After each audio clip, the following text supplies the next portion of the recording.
Le Fonds mondial de lutte contre le sida, le paludisme et la tuberculose finance à lui seul 1/5 de la lutte contre le VIH.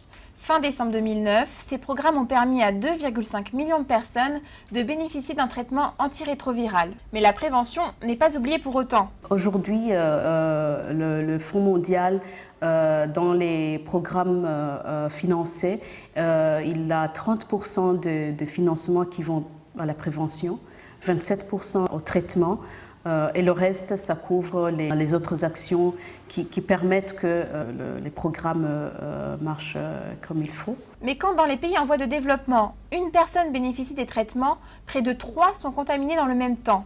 Pour inverser la tendance, le fonds propose plusieurs stratégies, dont celle de se focaliser sur les groupes à risque. Des pays devraient faire beaucoup plus d'efforts pour se focaliser beaucoup plus sur les personnes à très haut risque, sur les personnes vulnérables comme les femmes et les jeunes filles, sans aussi oublier les minorités sexuelles. Et je pense que le Global Fund actuellement a mis en place des stratégies pour pouvoir répondre à cette grande demande de la prévention.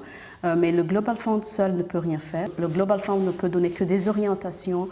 Son intérêt à se focaliser, à pouvoir financer ce genre de propositions qui prennent en compte ces inégalités de genre et surtout les personnes les plus vulnérables, et demander au pays de faire de bonnes demandes.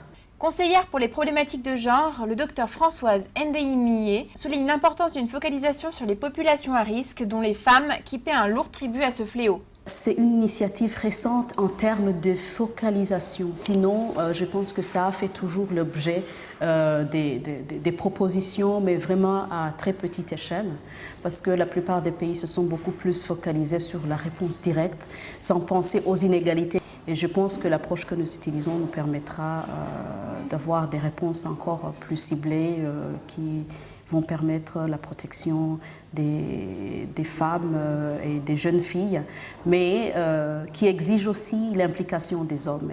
Aujourd'hui, les actions du Fonds mondial ont permis de traiter 2,5 millions de personnes et l'élimination presque totale de la transmission par le VIH de la mère à l'enfant est un objectif qui peut être réalisé d'ici 2015.